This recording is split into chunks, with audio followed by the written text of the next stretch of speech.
Welcome, everyone, to another one of our summer series for the Portuguese Beyond Borders Institute at California State University, Fresno.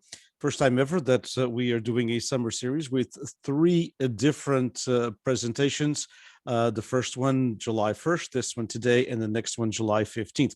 This is also, of course, being part of the Portuguese Beyond Borders Institute Oral History Project. So all of our webinars are part of that. They become archived at the Henry Madden Library and transcribed for future generations. So we want to welcome each and every one of you who are here on the webinar and those who are following us, especially on social media. Thanks to those of you who already are kind enough to put likes and things all of that nature. We will try to have also any questions that we can answer for you from our guest. So if you'd like to, either on the webinar or if those of you following us on social media, please do so there. And I'll try. It's kind of harder because we are on several pages, but we'll try to see if we can answer some of your questions. Also, our Portuguese Beyond Borders Institute summer series, as well as our regular series, are also archived through the Portuguese Beyond Borders Institute. That's PBBI Fresno State. It's actually just called Fresno State PBBI YouTube page. So hopefully you can all join us as well there if you do not watch it live. We're very excited to have with us today a young man. Sometimes in these oral history projects, we have old people like myself, or even older, believe it or not, there are people older than me. So we have a lot of times in oral history people in their 60s and 70s and 80s. And it's not too often that we have a lot of young people, but as we try to promote with an oral history and the history and the stories of the Portuguese Americans in California, everyone has a history. So whether you're 22 or you're 62, whether you're 18 or 78, there's a history. Obviously, if you're 78, you've lived a lot longer, so your history has a different chronology. But the chronological order is a little bit more longer than a 22 or 25 or 30-year-old. But everyone does have a history, and all of them need to be archived, because if we don't do that, it will disappear in future generations. And the other thing is, and that is why we do what we do at PBBI, is that oral history of the Portuguese in California isn't just the history of the immigrant community, those who left Portugal, like this young man's grandfather and father, his father at a tender age. It's not those who just left Portugal. The Portuguese-American experience is the first, second, third, fourth, and in some cases even fifth generation, people who still, even though it was their great-grandfather or their great-great-grandfather that immigrated, they still have a connection to those islands of the Azores or other parts of Portugal as well. So we'd like to introduce to you Eric Dutra. Eric lives in Southern California. He comes to the Fresno area once in a while. He has a connection here, but he was born and raised, I believe, in Southern California. He'll tell a little bit about that. So first and foremost, Eric, welcome. Hi, how are you, Denise? Fine. Thank you so much for taking time. We're excited about this presentation. I must say, just first of all, that I learned about Eric through his father, who's a friend that I've known for many years, and his grandfather, a colleague of mine in the Portuguese newspaper world for many years as well. And his paper is outstanding. His research and his love for history is shown, and we hope to share that with you. So, Eric, tell us a little bit about yourself. Who is Eric Dutra in a little bit of a nutshell for those who have never heard of you? Yeah, my name's Eric Dutra, like you said, Denise. So I just recently graduated from Whittier College. I am a history major with a philosophy minor. My journey to become a history major was actually a pretty easy one. I was really blessed and lucky. Ever since I was a child, my grandfather on my father's side and mother's side uh, instilled in me a love for history, whether it be as we'll get to in the paper, my Avos stories in the war and coming to America, or watching the History Channel before it was all aliens with my mother's grandfather, or with my mother's father. I'm born and raised in Southern California. That being said, I do have a girlfriend who lives in Fresno, and that's why I'm up there pretty frequently. I'll be up there next week. It's so awesome that I was fortunate enough to grow up in the Portuguese community. Um, every festa at the Paramount and Artesia DES we would be at. When I was younger, I didn't appreciate it as much. It was like, oh, I don't really know what's going on here. Now that I've gotten older and I'm able to hang out at the bar, watch Portugal in the World Cup or in the Euro leagues, um, I've grown a lot more appreciative of the culture. And going back to why I became a history major, I became a historian because I very much believe that you're not just a single individual is not just their own history; they're their family's history, they're their nation's history, they're all of their ancestors put together. It's really important that we preserve that because we can't go forward if we don't know the past. I've been a very big believer in that since I decided I want to be a history major in about the third grade. Which is weird to say. A lot of my friends, they're still trying to figure out what major they want to be, and I was really lucky that I found my path. Um, so the paper that I wrote, just some background on that. I went ahead for my final year at Whittier College. I had to take a class about world history, and the professor, and to this, he's still a mentor of mine. I still reach out to him and we talk. Jose Orozco, he wanted to write a paper for everyone in the class about their family history, because like like myself, he believes that history is ancestral and you carry the history of not just yourself but your family and your ancestors. So when he assigned that paper, my instant reaction was I have to record the history of my Avo. I've gotten really close to him over the past couple of years. I've gotten older, and he has an incredible story. And I really think that it was something that, in the current historical climate that we're in, where there's such an emphasis on colonialism, decolonialism, and the Cold War and things along those lines, he fits right into it from a different perspective because he's a primary source. And I'm sure we'll get into the nitty gritty of the paper, and I'll be kind of alluding to primary sources, secondary sources. Primary source is a first-hand account, and a secondary source is a scholarly source that's kind of written thanks to the primary sources.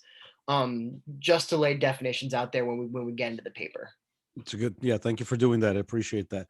And so it was basically when you were taking this course on world history, and the professor, and kudos to him for wanting people to dig into their family. A lot of times, oral history and the history of family sometimes get on the back burner. Although, in historical terms, as you know, and you've learned in your studies, that oral history now has a pretty prominent place. It hasn't always been this way. It wasn't this way 25, 30 years ago, or even longer than that. And so you decided to, of course, because you want to study history, because you want to be a historian, you decided to go into your grandfather's story. And did you, before you started, um, because on your paper you talk a little bit, that's how you started in a very nice way, about talking about family dinners, whether it be at Christmas or other holidays, where a vo would like to tell stories. That's kind of a Portuguese thing. Actually, it's a multi-ethnic thing. Every different ethnicity, a vo or grandfather, likes to tell stories. Some fiction, some not fiction, some a mixture of both. But tell me a little bit about these stories that you would hear when you were younger, from your vo. When did they begin to? When did you begin to hear them, or when they begin to click with you?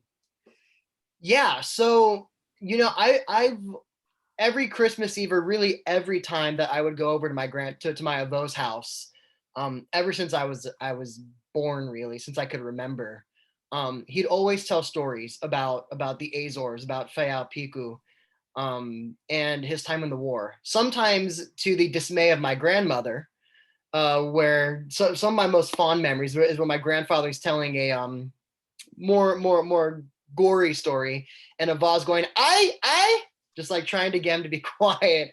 And it's always really funny to me listen to them and how that transpired. It didn't really start to click for me really until I was about seventh, eighth grade when I first got exposure to um, the age of colonialism and the explorers. You know, your Christopher Columbus, your Vasco da Gamas. Um, that my grandfather was living that history and that he was a byproduct of it. Mhm. Um, and it never really hit me until about the seventh, eighth grade when I got to that. And my high school years, I was fortunate enough to have my grandfather and grandmother around still, and I'd still hear those stories. And I began to kind of piece things together little by little.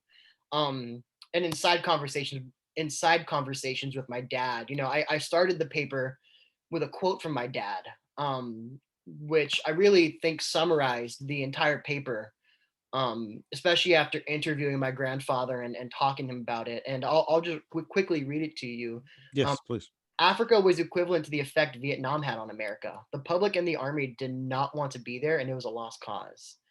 And through those conversations that I had with my dad, especially as I got older and more mature to understand those concepts of sometimes the government doesn't do what the people want to do, and I'm sure we'll get into the Carnation Revolution, um, and we'll get to that dynamic. I began to really kind of piece together where my grandfather's head was when being when he was present in this event, the Guinea-Bissau Wars, and then looking from afar the Carnation Revolution and everything that transpired after. The stories got you to, of course, do some of the research. So let's talk a little bit about some of the research that you did. So it led you to wanting to know a little bit more about Portuguese colonization in Africa. Of course, you have a historical outline of colonization and in general, and then you enter a little bit more into the specifics of Africa, and you talk, of course, about the Dutch, the French, the English, and of course the Portuguese. And so this research that you did, how much of this did you was important to get to because of what of the stories that your grandfather had given you? Yeah. So my every single historical the way that I see is that history is put on by a thread, and you can kind of piece everything together with a cause and effect.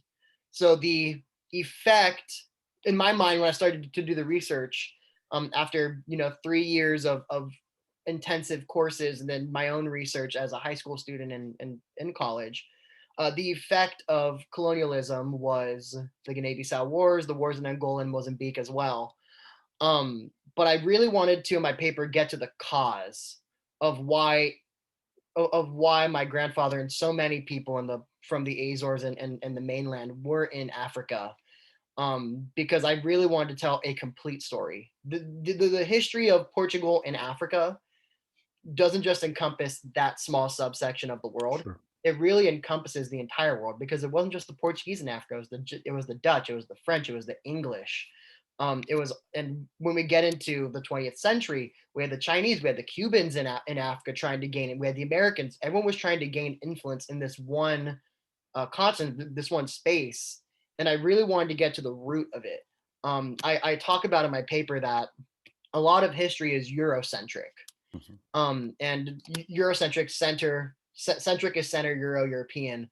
And I later talk and I argue that it's not Eurocentric, it's polycentric. There are many centers in the world. And one of the largest centers, especially for our purposes, is Africa. It is the quote unquote third world, which what it was called at the time and still sometimes called.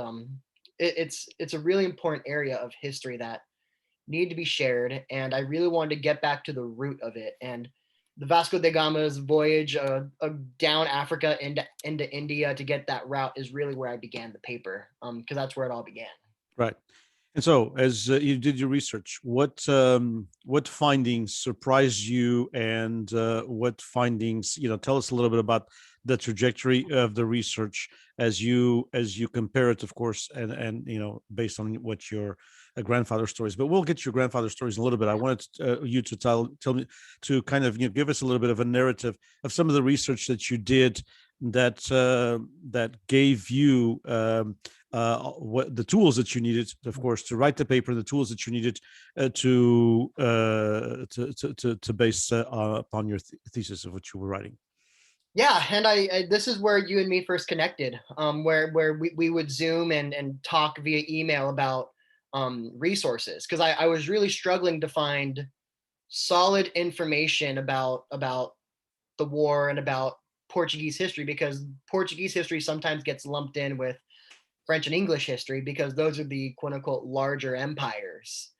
Um, so I really started with a question. I wanted, and the question or query, as we call it in history, and I'm sure in other professions, was, at what place did my grandfather land in the overall Portuguese history from the beginning to the end, and how is that impacted today? And so the first thing I looked up that I wanted to look up was Vasco da Gama. He's the largest, he's one of the more well-known Portuguese explorers. So I wanted to get to the root of that. And I found a beautiful quote from Daniel Borstein in his work, The Discoverers. And it essentially talks about, and he talks about the importance of da Gama's voyages in comparison to Columbus's voyages, and how it was really da Gama who established that network and cut out the middlemen to get into Asia and to get into Africa as well. And that's when I started to look more into Portuguese exploration. And I started to look into how we got to Guinea-Bissau. And from there, I began to, and this will tie into one of the more interesting things I found, uh, Portuguese ruined Guinea. So Portugal began to colonize Guinea when they first got there, and they explored there, claimed all the land essentially in Africa for Portugal. Eventually, the French and English come in, and Portugal still gets to keep Guinea, Mozambique, Angola, and a couple other places. Um, and the way that they kept control of Guinea was very unorthodox for the time. And I believe I have a quote in my paper, if I can find it. Yeah. So in the International Journal of African Historical Studies, Peter Mendy, he talks about how the leadership and governance of Portugal is really lax compared to other colonial powers at first. It wasn't until the morale was low in mainland Portugal that they began to assert Portuguese European dominance on the Guineans, and it took about a 3-year war to kind of put the iron foot down on the Guineans. I was really shocked at first to see that it was really Portugal just left Guinea to itself. I believe it was from that exact same article that said it was in the Guineans' best interest to keep the Portuguese flag high, but the people that set the laws were their own people. The Portuguese were just there as a figurehead. It was until the morale was low when the Portuguese went in and started to cast the iron boot. So that was really interesting. Another thing that was really interesting to me was, and this wasn't something that was expected when I first wrote the paper. I got a history of my grandmother. So my grandmother passed away about 4 or 5 years ago, and I wasn't able to really talk to her about her experience in Africa. And it was relatively unique for uh, a soldier in the army to bring his wife and son to Africa, and then learning about Governor Spinola's Better Guinea program and seeing how she fit in that history was super interesting to me, and it really kind of made me feel closer to my grandmother, even though she's passed now. I remember kind of piecing everything together and getting quite emotional about it, because it was like I got to meet a younger version of my grandmother. And so as you were that's wonderful, and sometimes we do discover that a bit too late, but it is wonderful to discover it. Yes. Some people go through life and don't discover those connections even after one's close family passes. So when you were doing this research, and you were talking, and let's go back to the research a little bit. I know we connected, as you said, a few times, and did you it was still not the easiest thing in the world to find research, or was it easy to find things in English, especially about the Portuguese presence in Africa, about the Portuguese colonial experience, about the Portuguese from different perspectives? You have, of course, your works cited, and you have, your bibliography, but I how was that search?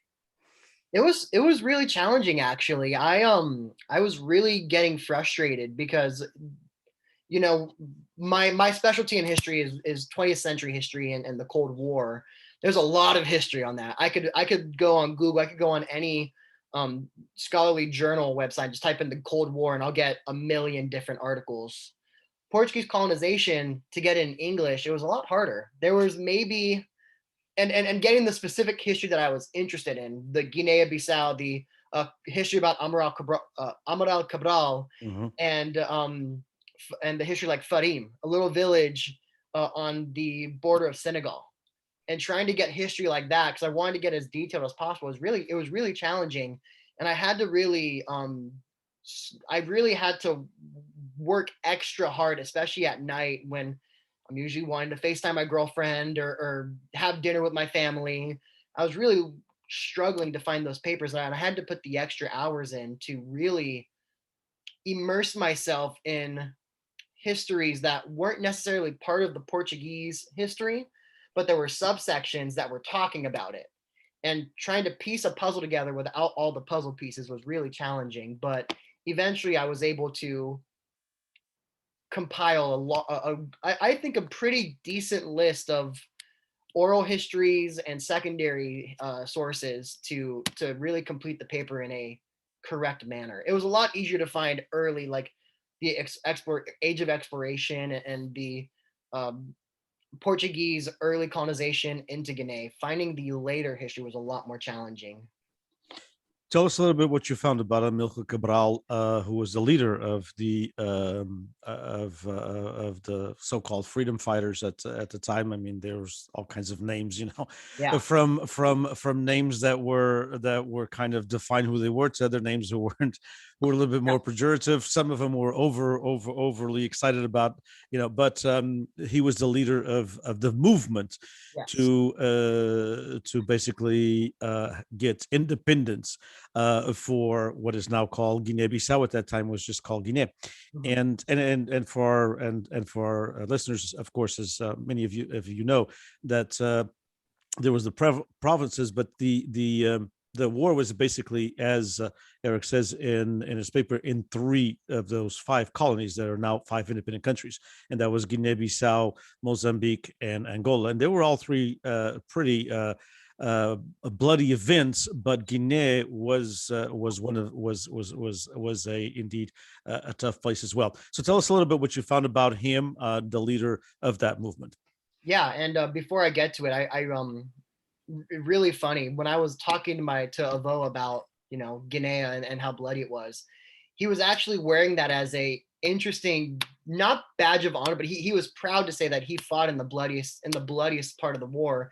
And actually, my tio fought in Angola, and my grandfather was like, make sure that you write in there that tio Carlos was in Angola where it wasn't as bloody. And he was very much one of those things where he was trying to tease, and they still talk about it. I know that my tio and Devo still talk about that. The biggest thing that really interests me about Cabral, and I was able to look at this through the lens of the Cold War and through the lens of the rise of Marxism and the rise of Mao Zedong and Fidel Castro, Che Guevara. And that's how I looked at Amaral Cabral. He was a leader of a freedom fighters, as you mentioned, and he had influences with Mao Zedong. His strategy was very much the same strategy that Chairman Mao used to get Shanghai Chek out of China, which was, we're going to take over the countryside, we're going to have our war in the countryside, and the goal was to push the Portuguese forces off to the sea, and they can control all the countryside while the Portuguese control the cities. And I think that looking at it through that lens and comparing him to, I mean, not just Mao Zedong, but there were obviously other wars that were being fought in Africa at the time for colonization. I know that the French colony. I'm forgetting the name of it right now. But the French were very much entrenched in deep wars as well, in that exact area. So I look at Cabral through that great man history. He was a leader of the freedom fighters, and he was the kind of foil to Spinola, who was the leader for the Portuguese for the Portuguese army for a little bit, and as well as the governor of Guinea for a period as well. Another thing that really interests me is how the recruitment that Cabral and the freedom fighters had is and this is through the Better Guinea program. And I'm sorry that I'm all over the place. When I talk about this stuff, I tend to jump. It's okay. Um so the Better Guinea program, it was a goal to educate everyone, all the Ghanaians about their history and Portuguese history, and trying to bring everyone up to speed.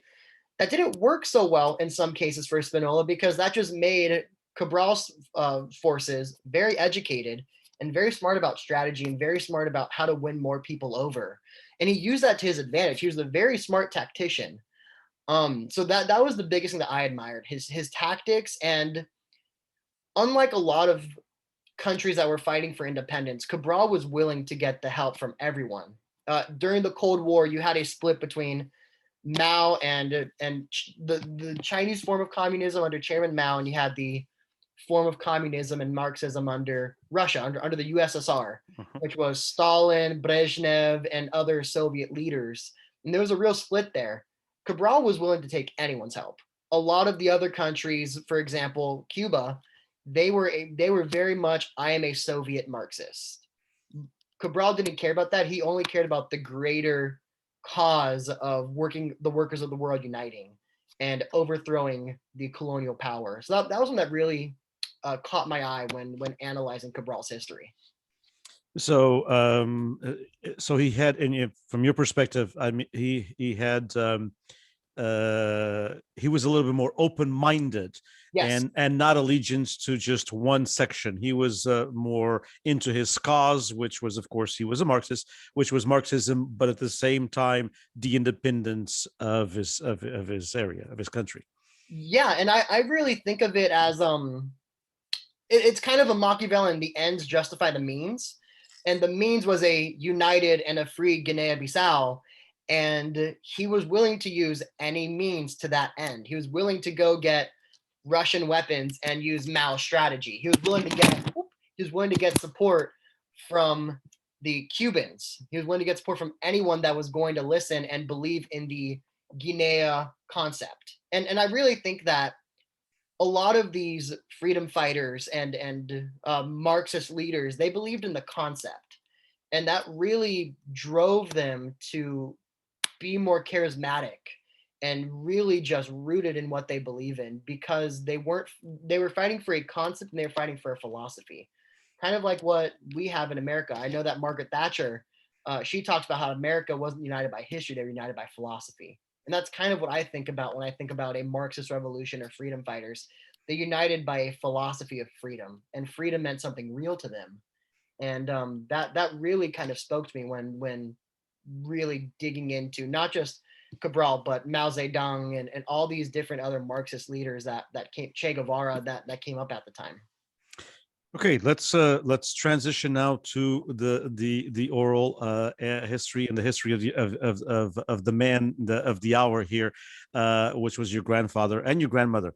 A little bit about your grandfather. I mean, so tell us who he is. And we know he was, according to the paper, he was born in 1933, and from the beautiful island of Pico, and so in the Azores. And tell us a little bit about his trajectory and what he told you from the Azores in the 1960s, because when he went to Guinea, he knew what was going on in Guinea. It's not like he was going to go to Guinea in the 1950s when very few people, I mean, there were already some freedom fighters and there were things going on in the late 50s, early 60s, but not a lot of people knew about it. But when he went in the mid 60s, I mean, it was in the height of the Guinea crisis, and yet he chose, or he applied for this position. So tell us a little bit about that trajectory.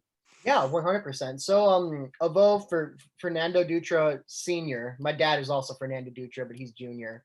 So Fernando Dutra Sr., he was born on the islands.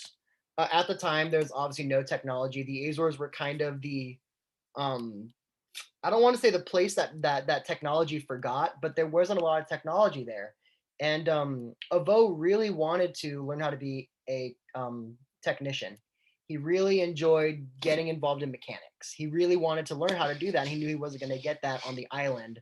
So he enlisted in the army in the hopes of just getting an education. Um, Couple years later, he meets Ava, and they want to start a family. So he enlists in the army as what he liked to call it, a professional soldier. And he willingly went to Guinea because it was a better payday for him to start a family. As we get deeper into the paper, and this one of the more profound things that my grandfather told me, and it still kind of gives me the chills, is that a lot of the soldiers there did not want to be in Guinea after their first tour, after their first time there, because they realized that, and this is how Grandpa put it: Portugal was for the Portuguese, Guinea was for the Guineans. He really believed that to his core, and it was a philosophical battle that he was dealing with. He had a wanting to support the country, but he also understood that what he was doing was sometimes not right, and that really led to him coming to America, which we'll get to. But back to Grandpa. So he first went. He did two tours, if I remember, in Guinea. He didn't want to go back for a third one, and that's how he got to America. And he was in one of the most bloody areas, the village of Farim.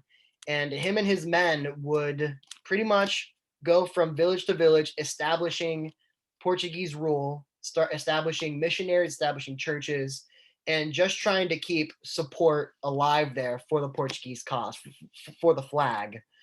Um, this ties into my grandmother. My grandmother was there to be a school teacher. And one of the things that I really loved, and it just proved my grandmother's sainthood, because I'm sure everyone has an Ava story where their Ava is a saint. My Ava story is that she was loved by the students, she was loved by the people there, and she was just loved by everyone that she got in contact with while in Africa. And that comes through the Better Guinea program, which, as I was beginning to piece everything together, I began to realize why Aval went. And just seeing everything tie in was really cool to me. But yeah, he did. My grandfather did two tours in Guinea, came back home, went to Timor for a little bit, which was a lot less violent. I believe that the most bloody situation he had there was one tribe accidentally killed another goat from another tribe, and Avo had to go in and just handle the situation, just be like, all right, guys, calm down. And then he came back to the Azores and sent my dad here first, came back, put everything in place, and then him, my grandmother, my uncle, who was, I believe, 7, they went ahead and came to America.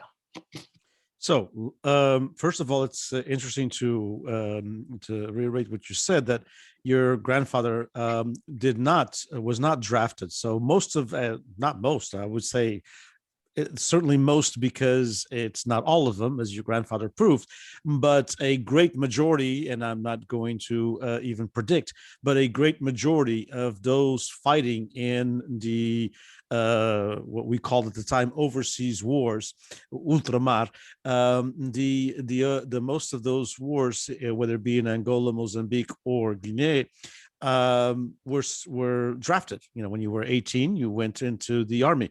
He decided to go actually at a little bit older age, and he decided to go as a sort of a volunteer. In other words, he volunteered to go there.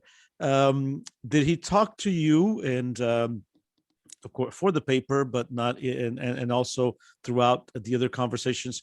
What was his take of those two tours? I mean, he talked to you about some of the, other than the bloody wars, of Yeah. course, and saying that, and he was right in many aspects. It was bloodier than Angola in certain areas. So they tell you a little bit about how, because you mentioned there that that thought that he had, the Portugal is for the Portuguese and Guinea is for the Guineans. So in other words, what are we doing here? Yeah. So how did he ever talk about this duality that he had to live with, and some of the things that made him. But it didn't have him do a second tour. So tell us a little bit about the experiences that he shared with you. Yeah, you know, one of the things that my grandfather really enjoys talking about are the encounters he'd have with the freedom fighters. And he always would talk about skirmishes he'd have. One of the skirmishes that he always talks about is how his house was attacked at nighttime, and it was just him against. He always likes to exaggerate it. He claims it was a whole army. I don't think it was. But he had to wake up in the middle of the night to protect his house from this probably squad of freedom fighters who were trying to take out my grandfather, and by a byproduct, my dad and my grandmother. He always likes to talk about that story. I think that really encapsulates how my grandfather felt while in Africa. He was always on his toes. They were always afraid, not afraid, but they were always aware that they were in a situation where they could be ambushed. And I think that that tense nature of being in the war, while also philosophically thinking Guinea is for the Guineans, Portugal's for the Portuguese, while still having that philosophical battle of this is my job versus what I think is right. That's a struggle that I still kind of think that when he was, this is just me guessing, when he was younger and still trying to figure things out, it was a struggle for him. I think that now he has a lot more clarity and peace with everything, and obviously he's very thankful that he was able to get out of a third tour and was able to get out of the country before the revolution happened and all that stuff. But I really think that that was a struggle for him, is that balance of I have a duty, that sense of duty that a soldier has, that is being instilled into them, versus the wait a second, this doesn't seem right. But for the most part, the experiences that he would share are either stories that were him in skirmishes, or stories where he would have to go as a government official to go collect quotations a spy. Another story that he would tell is that at one point, my Ava's assistant was a spy, and my grandfather had to go in and very calmly escort her out and and Ava had to keep all the kids calm. And that's a really interesting story as well, because it shows the strength that my grandmother had, and the kind heart that she had as well, of bringing this assistant in regardless of being in a war, and taking her in and really trying to develop her into a teacher. That way when Ava leaves, the Ghanaians and the children, they have a teacher still. It really shows the duality of kindness versus duty, and the complexities that were at play there, because it wasn't just a war between two opposing armies. It was an entire people. It wasn't just, it was men, women, children that were at the forefront of this war, and everyone was affected by it. And that was the big thing I took away from the stories, especially as I began to sit down and think critically of it, is that war in general is something that affects everyone. It's not just the people that are fighting, it's the people at home, the people that are in the war zone. And that really kind of opened my eyes to a different philosophical aspect to war and history. And there's a quote that you have there when your grandfather goes into the jungles of the rural areas, of course, and he talks and he says, and you quote here that he talks the terrorists were on top of trees. So does he use those words, because that was common in the Yeah. 1960s? I recall. I was very young, but I'm not as old as maybe I look, but I was. In the 1960s, when I was basically going through my education in Portugal up until the fourth grade, and I left in 1968, we were taught in school, the terrorists, and so that was what we, we're taught in school. That's what that's what people were taught, through newspapers, and I'm sure, and in your case, and your grandfather going to. So does he used this word that later on when you described it, you kind of in your own words, you talk about freedom fighters, but Yes. how does he compare those two? Do he ever talk to you about that? Or is he basically, because of his loyalty to the flag, as you mentioned, I mean, these people were being terrorists? Yeah, and this was a looking in the mirror kind of situation. And I remember me and my professor, Professor Orozco, we had a conversation when I turned in my first draft. He's like, "You use this word terrorist a lot. Is that a correct term to use?" And I was, "Well, what do you mean? That's how my grandfather put it." And he Mhm. was like, "Well, the job of a historian is to be a detective. The job of a historian is to look at oral history with a critical eye and to get the truth out of it, and not the subject, or not a subjective term like a terrorist." And yeah, so my grandfather used terrorist every single time that we talked about it.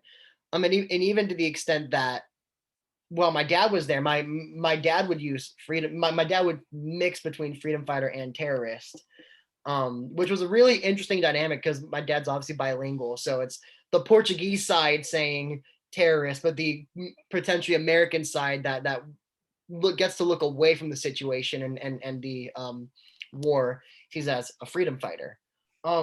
That's a really interesting dynamic that I really struggled with at first, because I wanted to believe my grandfather. I wanted Mhm. to, and partly because I'm very, I don't want to say loyal to the Portuguese flag, but I very much respect the flag and respect my family history. For the first part of that draft, I was like, yeah, they're terrorists. But then I began to put my historian hat back on. It's like, well, that's not correct. As far as my grandfather, I think that my grandfather really believed that they were terrorists. And it might be because he was fighting in the war and he saw some of his best friends get shot by these people, and he was thinking about it through that lens instead of the greater lens that he later can look back on. But one thing that I will say, and I remember you and me having a really good conversation about this. And Antonio Salazar was a very good person when it came to propaganda. He knew how to twist the story to make it pro Portugal, pro Salazar, and pro regime. So calling a freedom fighter a terrorist brings out a sense of nationalism in someone, and Sure. that nationalism is going to promote a emotion, and that emotion is usually going to be pro Portugal. And that was the reason why I think that my grandfather still uses terrorist. The word terrorist we're talking about is that he has it ingrained in him from the propaganda, from the military training and everything that was going on, that these were terrorists. Do you get the sense that, in retrospect, now that he's of course been here a great Yeah. big part of his life, and you get the sense that because your grandmother was a teacher, and Yes. so her role was very different than his, in the aspect that she was educating young Guineans to be able to read and write and think for themselves, because that's what people do when people know how to do this. And so, I mean, she could possibly, theoretically, be training future quote unquote terrorist Yeah. free or freedom fighters, obviously, that she was. I'm sure some of the children that she taught as they got older became freedom fighters. Yeah. Do you think that the role between both of them, which was quite different? She Mhm. was not just a homemaker. In other words, she was not just there, to take care of your dad. She actually had a profession while Yes. she was there, and their profession is basically to uplift people. I'm not saying his profession wasn't, but his profession was quite a bit different. Do you Yeah. think that her role may have softened him a little bit, or vice versa? Or do you have any take on it? Yeah, that's a really good question. Just from stories from my dad as well, as another primary source. um my grandfather understood the job he had to do, and he was able to put himself out of the greater context that, Aval, my dad would go to the schools that my Aval would set up. So my dad was also kind of involved in that um community building aspect of it, as well as being a Portuguese student there with a bunch of the Ghanaians. and building friendships, building bonds and things along those lines. I'm sure that some of my dad's friends at the time ended up becoming freedom fighters as well. But my grandfather understood his duty, and he understood what he was there to do. And I look at what my grandmother did in the greater context. In 1959, there was a strike, and the Portuguese government killed about 50 Ghanaian workers that were considered non-citizens. So they didn't have the rights that citizens of the Portuguese regime would. So they wouldn't get workers' benefits and things along those lines. I look at that and how Salazar eventually just gave everyone citizenship. And I look at that being step one, step two, Spinola's Better Guinea program, and then my grandmother somewhere along the way getting brought in there. There was definitely a humanitarian outreach that was being done through Spinola and the Portuguese in Guinea. But there was also that war aspect, and I think that my grandmother was a very good yin to my grandfather's yang, and they really just I think that made them same in the context of supporting Portugal, Hmm. but different in the means of getting there. And I will say that my grandmother, from the stories that I remember from her saying, she loved everyone in Guinea. She there was not a hate bone in her body. She loved everyone there. She loved all of her students, and it was kind of like a kill them with kindness. We're gonna show the best of Portugal through my grandmother, and we'll show the bloodier side of Portugal through my grandfather. There's a part there when you transition and you continue to talk about the family, and your grandfather's experiences, and you say, and I am going to quote your writing, when you because you quote your grandfather there, Guinea was for them, not for us. We have Portugal, and you say, and Vovô supported African independence, Yes. but because of loyalty to the army and loyalty to the dictator, who was in support of the colonies, on top of the ministers who were getting rich off of going to Guinea and other countries, he and his friends fought. So after two campaigns, however, he was not going back for a third. So he does, from your conversations with him, although he was there, he did his job, he did two tours, but he believed in, although he called them terrorists, but he did believe in their cause, because he didn't want to stay and fight for Portugal. He decided to. It was becoming too, but your quote there at the end is Vivol supported African independence. So that have a little bit to do with why maybe not just of course the war aspect that would make anybody think twice, but also the philosophical aspect of it. Hey, these people do believe in the. Do you think that time he made a conscientious decision, or did he make it more? Is it something that he grew into after he came into America and continued, of course, because he was a learned man, he continued to read and write? That's a really good question. I really think that, this might just me seeing the best in my grandfather. Sure.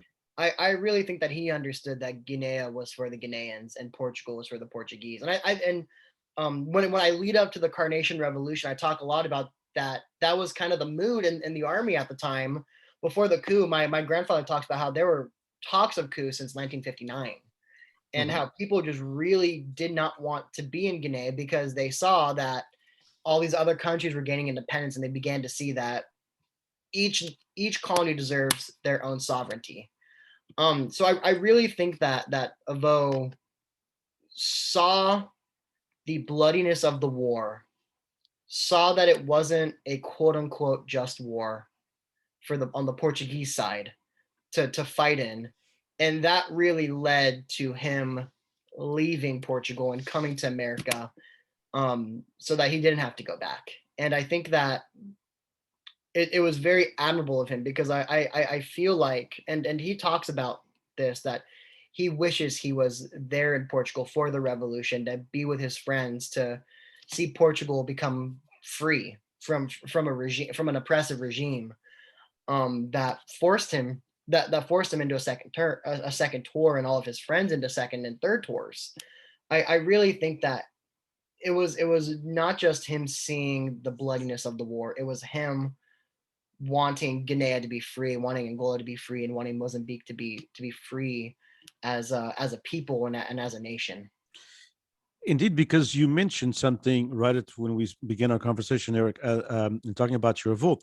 You mentioned, how he liked the mechanical aspects and how he liked what we call today, technology. How he liked to, take things apart and put things together, and how he wanted to learn more Mhm. than the tools that were given to him in the Azores. So it seems like he didn't go to the. I think you make that kind of clear. Also, it's not like he went to the army as a married man, as a as a volunteer, as a professional, as he calls it, and it was. He didn't go into the army because he believed in this system of the colonial wars. It was an opportunity for a better living. That indeed he didn't even, and people should be aware that my own. And let me just preface this before your thoughts on that, Eric, from your talk and your research with him as well, and talking to him, is that my own father, we immigrated in 1968. My own father tried twice to go to Angola, twice, and he was rejected. Okay, so he tried twice to go to Angola because he wanted to get a better opportunity. Now he wasn't going to go as a soldier; he was going to go as a civilian. He had a driver's, he had a heavy duty, heavy equipment operating driver's license, and so he could drive, heavy equipment operator, heavy equipment, and he could also operate not just those, but also buses. So he was a professional driver, and so he had that license. And when he got that license, the idea, was to make a better living in the Azores, but that didn't happen like he wanted to. So he wanted to go to Angola, although Angola was with a war. And I recall asking him, later on in life, why would you want to go to Angola? And I learned about the war and everything else a little bit more. And he said it was just an opportunity. I felt maybe not everywhere is going to be war, and I was just an opportunity to get out of the islands and to do better for myself and for my family. My dad, just for historical purpose, my dad didn't go because he had a little bit of a skirmish with the Salazar regime, because he was listening to a radio that he shouldn't be listening to, and so, but very minor thing. But he didn't end up going. So my thought and my question to you is: did your grandfather seem to he went as an economic opportunity Yeah, in some ways? yeah, it's not just an economic opportunity. I think that it was an opportunity to explore. Okay. I think that from conversations with my grandfather and my dad and really everyone in my family, um, and just people I know, there is a innate longing to explore things.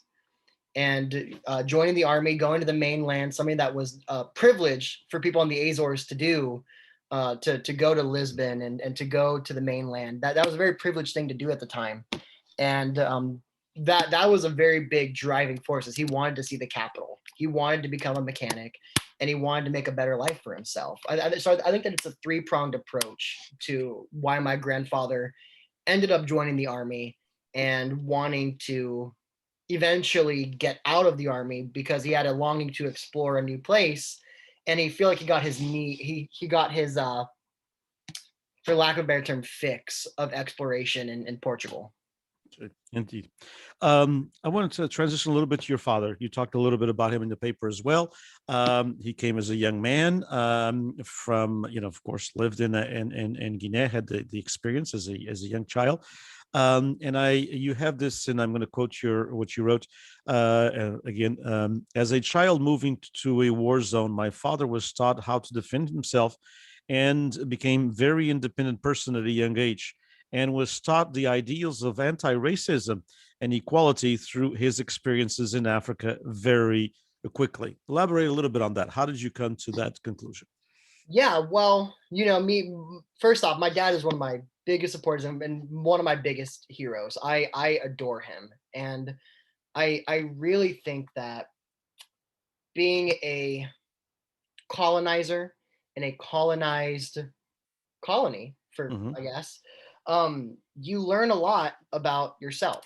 And I can't speak a lot for him, but being one of maybe two or the only white person in a all black school, it taught him very quickly that racism wasn't a real thing because everyone was equally smart, everyone was equally able to do things, and equally curious. And that's the biggest thing that I think that my dad was a very curious child. He wanted to know a lot of things, wanted to be exposed to different things. It seems like, I know he had a pet monkey while in Africa, so he was very much a curious person.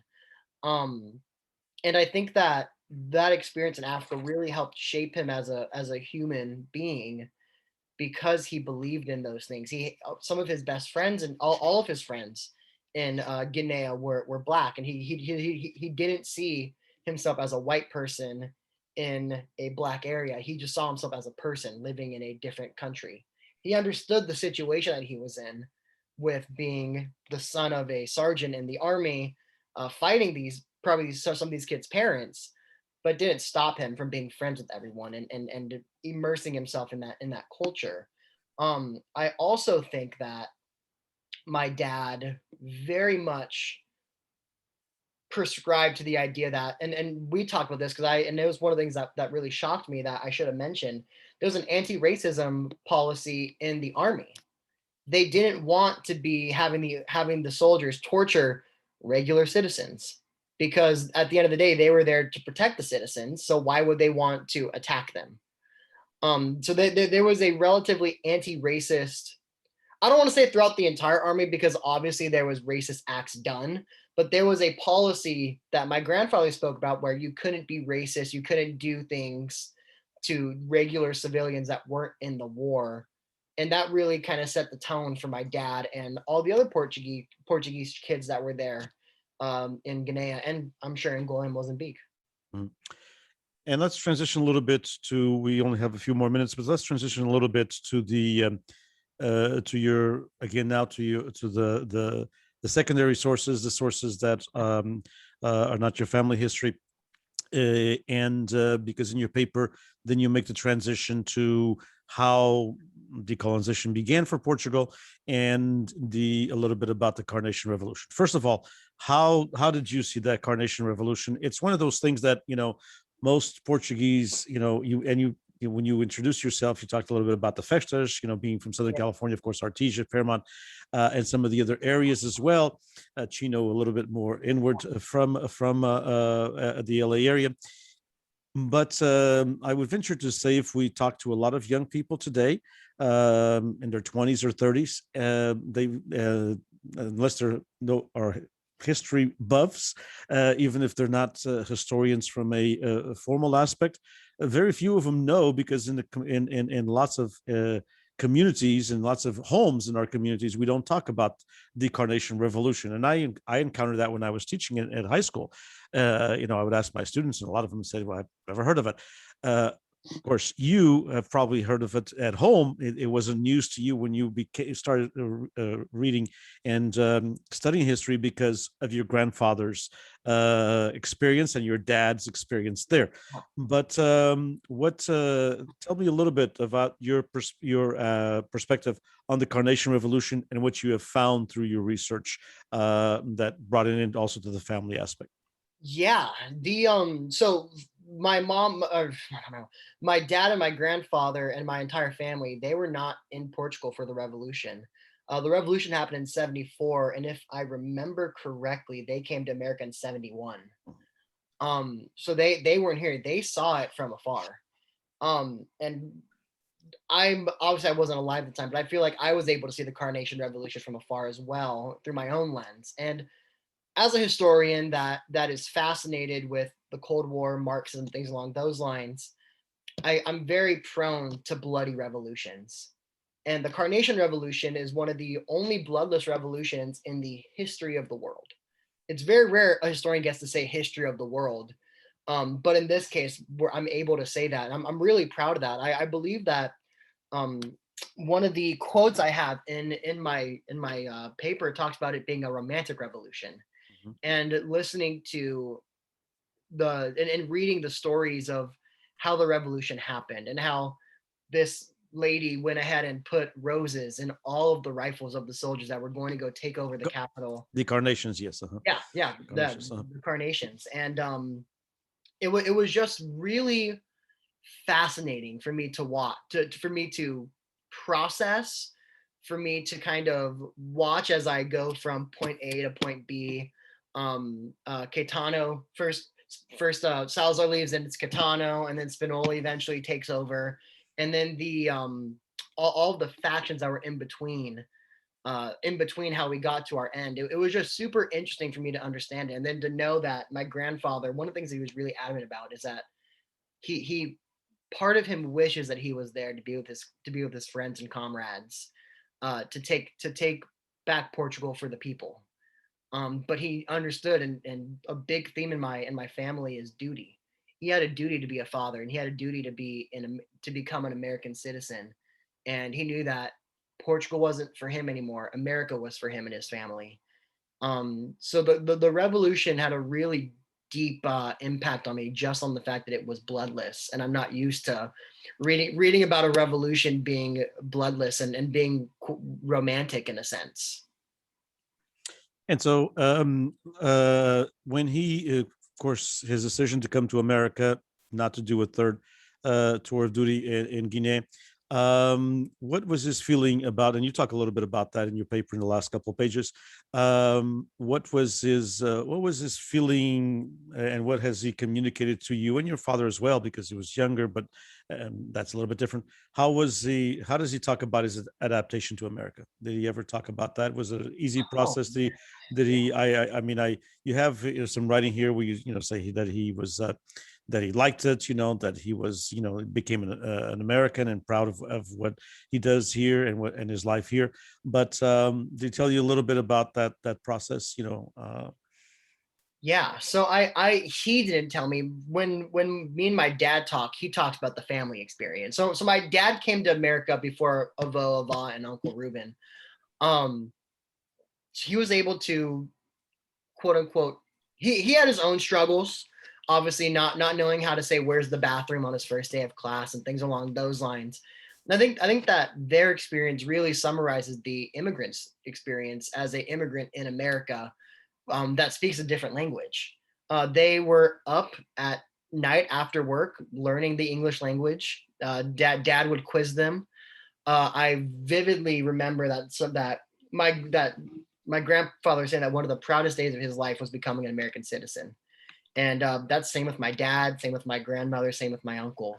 And seeing how they've assimilated to American way of life while still having their roots in Portugal, and through the hall, through all the other mediums that my grandfather wrote for the Portuguese newspaper for, I don't even know how long he Probably wrote. 30 years, probably 30 Yeah. years, I would say. Yeah. Yeah. Um, and just seeing that they were proud Americans, but still were able to keep their roots in Portugal, able to keep their roots in not Portugal, but in the Portuguese culture, being Mm-hmm. able to have go have sopas and alcatra and bacalhau a couple on Christmas Eve only, and doing all that stuff. They really are proud to be an American, and they had their struggles getting to be where they are today, but they always had that Portuguese in them, and that I don't think that will ever leave any of us. I'm very lucky. My girlfriend is also Portuguese, so I'm really excited that when I have kids, I'll be able to take them to the Portuguese Hall and have sopas, go watch Portugal beat Spain, and do everything that a good Portuguese American does. um, okay, from the learning this history of your grandfather, but also learning the secondhand and the scholarly work that you had to read Yeah. in order to write your paper, and of course, in your other courses as well. Do you feel, how did it, as a Portuguese American, still very proud of Portugal beating Spain and Portugal beating England? That never happens, it seems like. But the idea that, kidding aside, the idea that, of course, how has learning quite a bit more Yeah. of the history of Portugal, colonization, decolonization, from Vasco da Gama, the age of exploration, to colonization, to decolonization, to the Carnation Revolution, to the intricacies of Salazar and Caetano. And so, how do you feel what kind of sense has that given you as a Portuguese American, in your case, first generation born here, because your dad was, although very young, but was still an immigrant? How did that give you? How does it make you feel as a Portuguese to learn some of these things? You know, some of these things that are great, but some things that are not so great. From that aspect, what does that give you? And now, not basically as a historian, but as a Portuguese American, as a human being, within that culture. Yeah, that's the that's a really good question. I really I wear my Portuguese heritage very proudly. As a historian, one of the first things that we were taught as historians was to be critical of history, but do not judge it. So take in all the facts, take in everything. There's no one side is right in history. You have to get everything in history to understand it, but never really. You can say it's good, bad, whatever you want to say, but always just look at it as a historical event, and then look at it as what happened next. Everything in history, as I said before, is cause and effect. Everything that we do is has historical implications to it. So when I look at my family history, the overall history of Portugal, I'm honestly I'm very prideful of our history, even the bad parts of it, because I know Sure. what happens after it. I know that we have that there's a revolution to fight against colonization. One of the main reasons that the revolution happened was because people were tired of being in Africa, and that's something that I'm very proud of. And just overall history in general, I'm very much a optimist when it comes to just analyzing history in general. I'm very proud of the history of the world. Of course, there's mistakes that are made. Of course, there are things that we have to work on and atone for. But overall, the history of the world is a one of progress, one of good, one of good nature, and one of people caring about other people. And we can summarize. I think that you can summarize the human condition through the Carnation Revolution, and how people just want to support people, support themselves, and make life quote unquote better for the greater community. And that's really at the heart of history. And I'm very proud of the history that my grandfather has. Very proud of the history that our nation has, and Portugal and the U.S. And I very much think that when we come to an understanding of history like that, we build a more progressive future. And that's how I look at it. And that's a wonderful way to end it. I had promised you about 55 minutes or so. We went over a little bit, but it's fascinating. Thank you so much. And again, congratulations on the wonderful essay. Congratulations on the wonderful project. And we are. It is wonderful to see young Portuguese Americans discover this sense, because I think that, and what I was asking in a sense, and you answered it very, very well, which is, I think sometimes Portuguese Americans are proud of being Portuguese, but when you ask why, I mean, there's always, of course, the sense, yeah, because my family, my avô, my avó, my primos, my primas, my tios, my mãe and pai, all of these people have instilled in me this pride of the festa and the sopas and the chamarita and the bands, etc. But then there's a little bit more to a history of a people than that. And so it is wonderful that young Portuguese Americans have the opportunity in an American university, such as yourself, to study history and to have that niche of the history of the Portuguese. Because I think that, as you just pointed out, it makes you know a little bit more of why you're proud and what you're proud of. Yeah. So history, did you think that it kind of helped you be a little bit more informed as a Portuguese American of the history of your ancestors? Oh, 100%. I got to talk to my grandfather as a historian, and it was very real to me. It was very much one of those things where, like, wow, this guy did X, Y, and Z, and he did it because of this. And especially because of the fact that my grandfather did not want to believed in Guinea for Guinea, Portugal for Portugal, that really made me very proud. Especially because one of the big jokes that my professor has, like, oh, so you're the family of colonizers. And at first I was like, well, yeah, but at the end of it, it was like, well, yeah, I am. And although we were colonizers, we still believed at the end, and we came to the conclusion that colonization isn't the way to go. And I'm very proud of that. And I think that um it's a history, my grandfather's history, and one of the things that I've talked about with people at the hall and through other Portuguese events is that this history is not being told anymore. And the people that fought in Guinea, fought in Mozambique, fought in Angola, they're not getting any younger. And it's really important that we start to document these histories, because it's so important to our culture and to our people that we get the history of everyone, and we don't just get, okay, there was Salazar and then revolution and then everyone came to America. It can't be that. We have to get everything in between so we could be get a full understanding and a full pride in being Portuguese. Indeed. Well, thank you, Eric. Best of luck to you, and continue. Hopefully, you'll continue studying history and doing some work with it. We'll see where it takes you. And thank you for taking this last hour and 10 minutes with us.